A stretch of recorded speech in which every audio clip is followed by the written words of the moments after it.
ल साथीभाइहरू महावीर कुन भन्ने मान्छे आएको छ उम्मेदवार चुनावको उम्मेदवार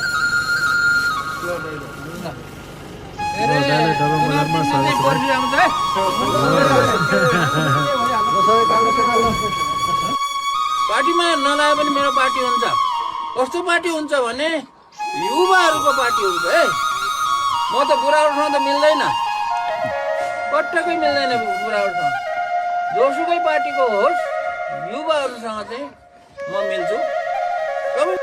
जिन्दगीमा यसरी चुनाव लड्ने भनेर सोचेको पनि थिएन, कहिल्यै सोचेको थिएन। 4 गतेसम्म पनि सोचेको थिएन। 4 गतेभन्दा अगाडि साथीहरूले चुनाव लड्नुपर्छ भनेर कति बल गर्दाखेरि पनि मैले चुनाव लड्दैन भनेर जिद्दी गर्ने र कसैले चाहिँ पनि मलाई चाहिँ फकाउन नसकेको मान्छे हो। चुनावमा के अरे उम्मेदवार हुन